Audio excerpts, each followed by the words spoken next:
Hello! We're excited to show you our native speech capabilities. where you can direct the voice, create realistic dialogue, and so much more. Edit these placeholders to get started. Hey, English learners! Welcome back to English World, your best place to learn easy English through real life conversations. I am Julia. Yeah, and I'm Jack, and today I'm already feeling a little nervous. Nervous? We just started, Jack. What's going on? You're what's going on. You gave me this crazy idea, Julia. Imagine living one full day without your phone. Yes, today's topic is a beautiful nightmare. Exactly. A whole day, 24 hours, no phone, no messages, no scrolling, no checking notifications every 30 seconds. So, when you hear that idea, what happens inside you?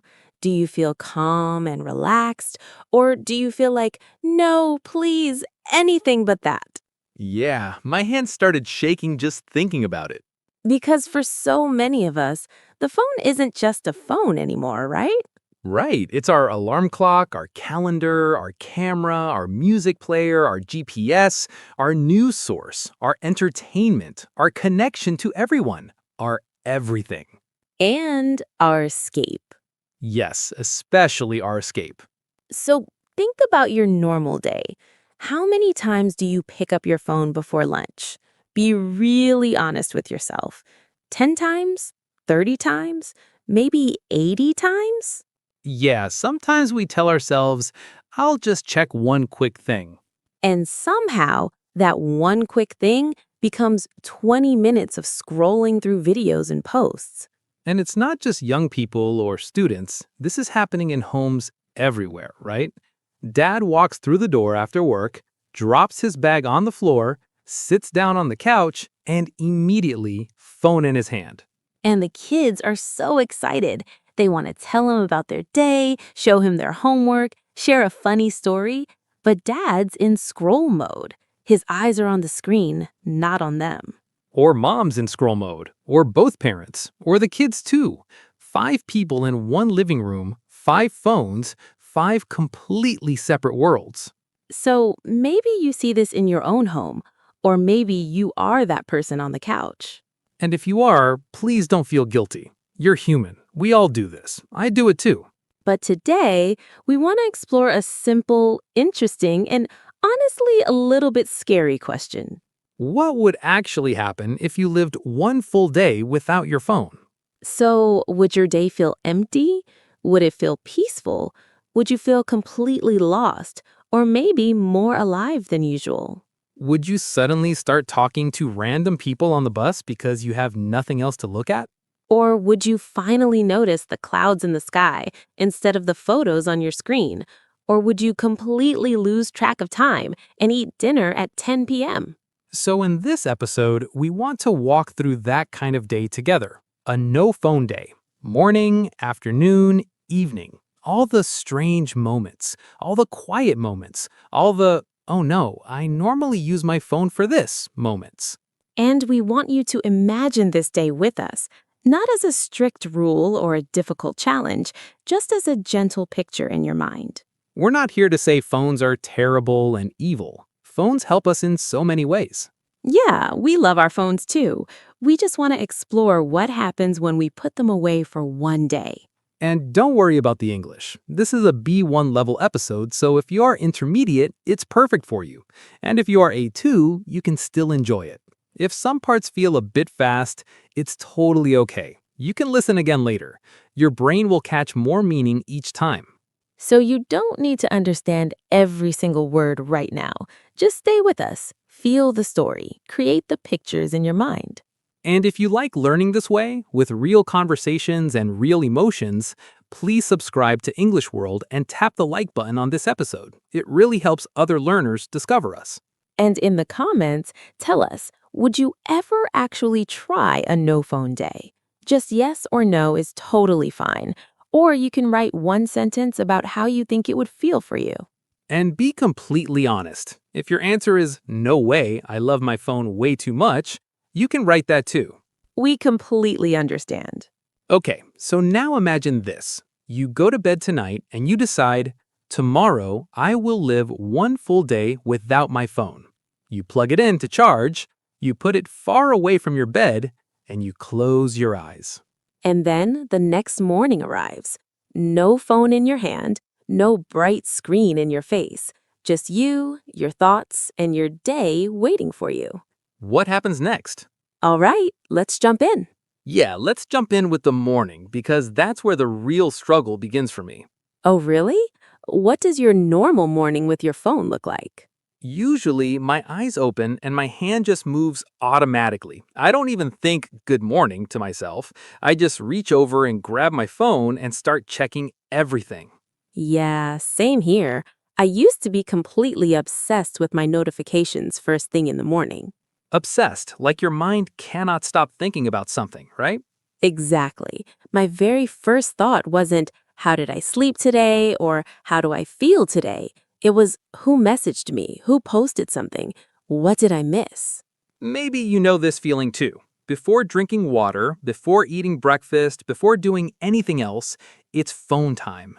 On a no phone day, that first moment is very funny and also a little bit painful. Yeah, what happened to you on your morning? My eyes opened, my hand reached out to the nightstand, and then nothing. No phone, just empty space. Your hand grabbed the ghost of your phone. Yes! My brain was like, wait, excuse me? Where is our screen? And you couldn't check the time either, right? Right. Usually, I'm not exaggerating when I say I check my phone probably 50 times before breakfast. Exaggerate means you make something sound bigger or more dramatic than the actual truth just to show the feeling, right? Yeah, exactly. It's not literally 50 times, but it really feels like that many. On this particular day, I actually had to get out of bed and walk across the room to look at the clock on the wall.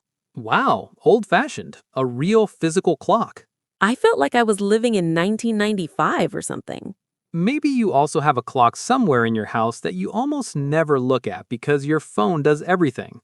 On a no-phone day, that forgotten clock suddenly becomes your new best friend. So, after you survived those first few minutes, what did the rest of your morning look like? It was so strange. Normally, I sit up in bed and scroll through social media for 10, maybe 15 minutes, sometimes even 20. The classic morning scroll. On this day, my hands were completely free, but my brain was definitely not happy about it. Yeah, what was your brain telling you? It was like, come on, just one tiny check, just one short video, just one quick look. The famous just one. So, without my phone there, the silence and quietness felt really intense for the first few minutes. Intense, like very strong and heavy, not soft or gentle, right? Yeah, exactly. The silence was actually loud in a weird way. I could suddenly hear birds outside, cars in the distance, even my own breathing. It was almost too much. Yeah, I felt something very similar. I walked to the kitchen and made coffee with no phone in my hand.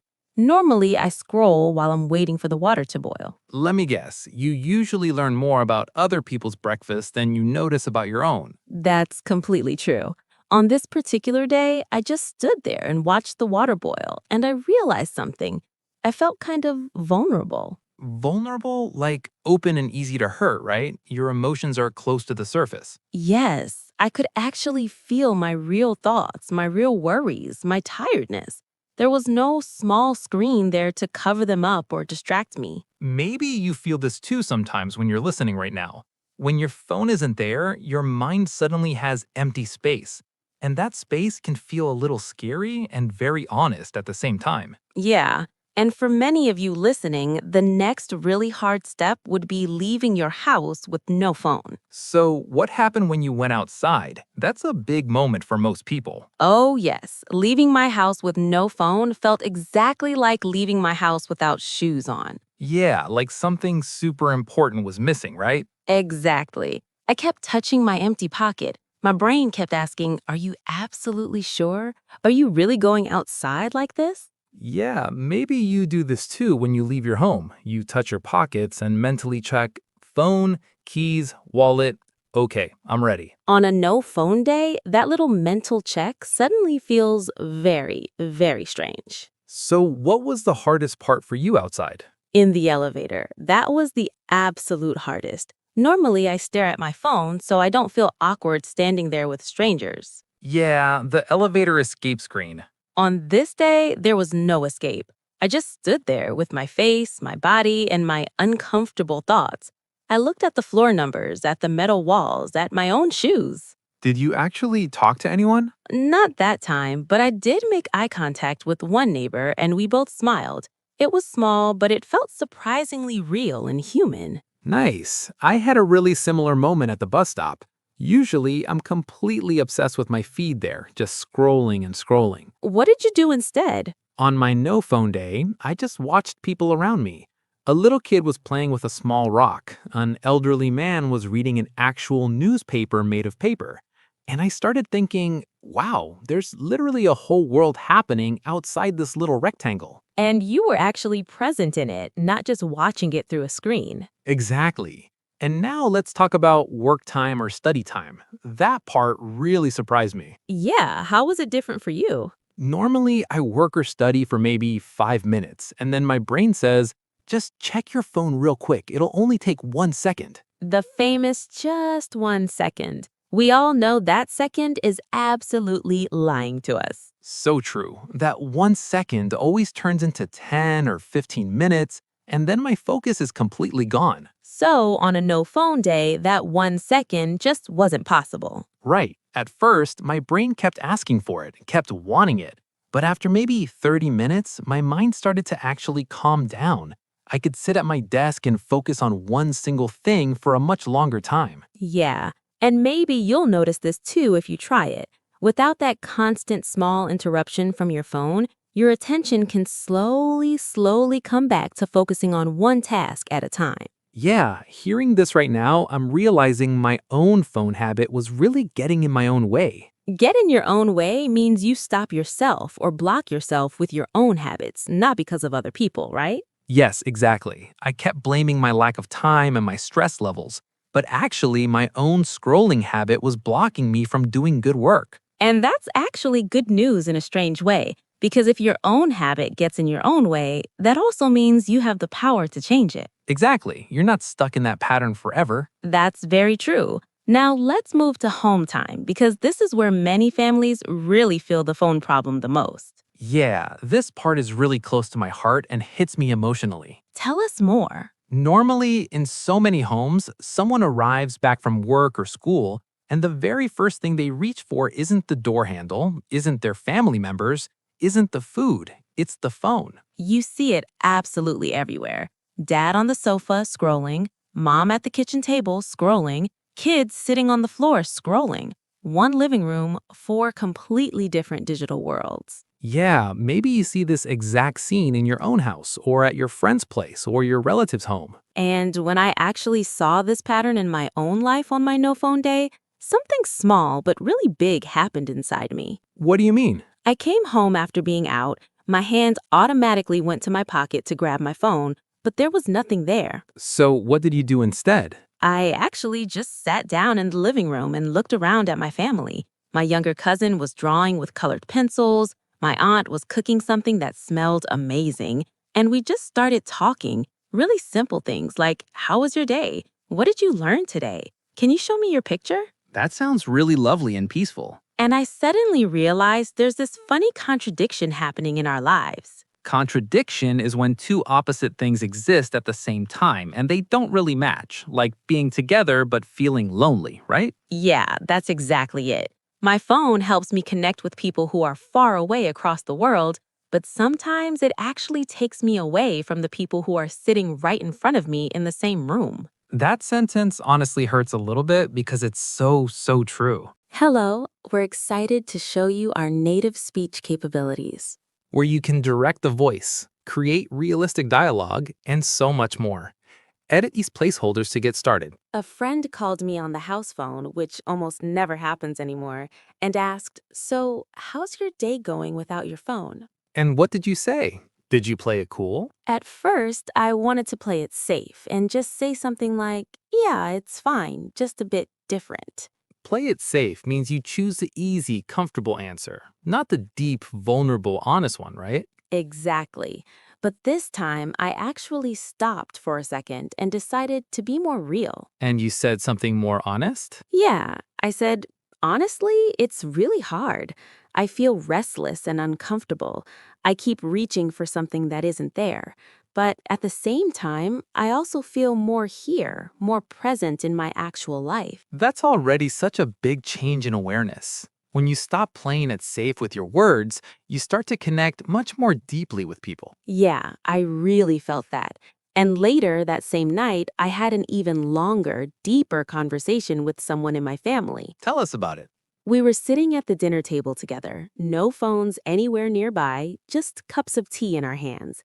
And I finally poured my heart out about how exhausted I felt from always being online. Pour your heart out means you share all your real, deep feelings and you don't hide anything, right? Yes, exactly. I told them I felt constant pressure to reply to messages immediately, to seem interesting and fun in group chats, to post things that make me look like I have my whole life perfectly together. And how did they respond to that? They said, I feel exactly like that too. We laughed together. We almost cried. It was simple, but incredibly deep and meaningful. See? Sometimes one honest face-to-face conversation with no phones nearby is way more powerful and connecting than 100 text messages. So after this whole day, I started to see my phone in a completely new way. Yeah? How did your perspective change? I started to see how tightly I was holding on to it, almost desperately. Hold on to something means you don't want to let it go, even when it's not always good for you anymore, right? Exactly right. My phone was like a safety blanket for me. I used it when I felt bored, when I felt sad, when I felt nervous or anxious, basically for everything. And on your no phone day, that safety blanket was completely gone. Right. At first, I felt cold and exposed without it, kind of naked in a way. But then you notice something else. Yeah, I started to wake up to how incredibly loud my phone was in my entire life. Wake up to something means you finally see a truth that was actually there the whole time, but you weren't noticing it, right? Yes, exactly. I woke up to the truth that my mind was always half living inside the screen, even when I was physically with other people, even when I was outside in nature. Part of me was always in the digital phone world. That's a really big, important realization. Yeah, and on a no phone day, you might discover your own personal version of this truth. Maybe you wake up to how often you check the clock on your phone, or how many times you open apps without any real reason, or how different your family dynamics feel when everyone is truly, fully there. And this doesn't mean you have to delete everything forever and throw your phone in the ocean. No, we're definitely not here to shout strict rules at you. Yeah, it just means you can make choices. You can start noticing patterns. You can change small things gradually. Yes, maybe for you, the first step is really simple, like no phone during breakfast, or no phone in your bedroom at night, or one evening each week with airplane mode turned on. Yeah, and you can experiment with your own mini no phone day, or even just a no phone morning or afternoon, and simply observe what happens. Notice how you feel inside. Notice what parts are difficult. Notice what parts are surprisingly nice.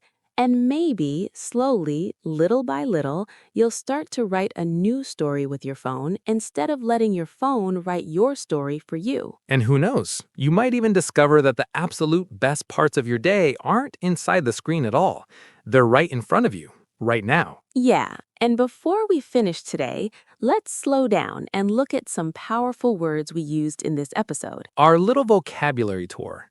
10 words and phrases from today's conversation with calm, clear meanings and simple examples. Yes, you can just listen or you can repeat after us if you like. No pressure at all. All right, let's begin. First word, obsessed. When you are obsessed with something, your brain cannot stop thinking about it. It's always on your mind, constantly. For example, in the morning, I was obsessed with checking my notifications. Or, my younger sister is obsessed with one singer. She talks about him every single day. You can repeat, obsessed. Next one is exaggerate. When you exaggerate, you make something sound bigger, stronger, or more extreme than the actual truth, usually to show your feelings about it. For example, sometimes I say I checked my phone 1,000 times today. I'm exaggerating, but it really feels like that. Or, he exaggerated the story and made it sound way more dramatic than it actually was. Repeat, exaggerate. Now, a feeling word, intense. When something is intense, it's very strong, powerful, and heavy. It's definitely not soft, light, or gentle. For example, on my no phone day, the morning silence felt really intense. Or, the movie was so emotionally intense that I couldn't relax the whole time. You can repeat intense. Next one is vulnerable. When you feel vulnerable, you feel open, exposed, and easy to hurt emotionally. Your true feelings are very close to the surface. For example, walking outside without my phone made me feel vulnerable, like I couldn't hide anymore. Hello, we're excited to show you our native speech capabilities. Where you can direct the voice, create realistic dialogue, and so much more. Edit these placeholders to get started. Or, she felt vulnerable when she talked about her deepest fears with her best friend. Repeat. Vulnerable. Now, a thinking word. Contradiction. A contradiction happens when two things don't match or agree with each other. They can't both be completely true in the same way at the same time. For example, it's a contradiction that phones connect us to faraway people, but sometimes make us feel lonely with nearby people. Or, saying I love you but never actually calling someone is a contradiction. You can repeat, contradiction. Now a phrase. Play it safe. When you play it safe, you choose the easy, comfortable, safe option. You don't take emotional risks or say difficult truths. For example, when people ask how are you, I usually play it safe and just say, I'm fine. Or, he played it safe in the meeting and didn't share his real opinion about the problem. Repeat. Play it safe. Next phrase, get in your own way. When you get in your own way, you stop yourself or block yourself with your own habits, thoughts, or actions. Other people aren't the problem. You are blocking yourself. For example, I wanted to focus on studying, but my phone habit kept getting in my own way. Or she gets in her own way by doubting herself way too much before even trying. You can repeat, get in your own way. Now a very emotional phrase. Pour your heart out. When you pour your heart out, you share all your real, deep feelings with someone. You don't hide your emotions or protect yourself. For example, with no phones at the table, he poured his heart out about how stressed and tired he felt. Or, she poured her heart out in her private journal after a really difficult day. Repeat.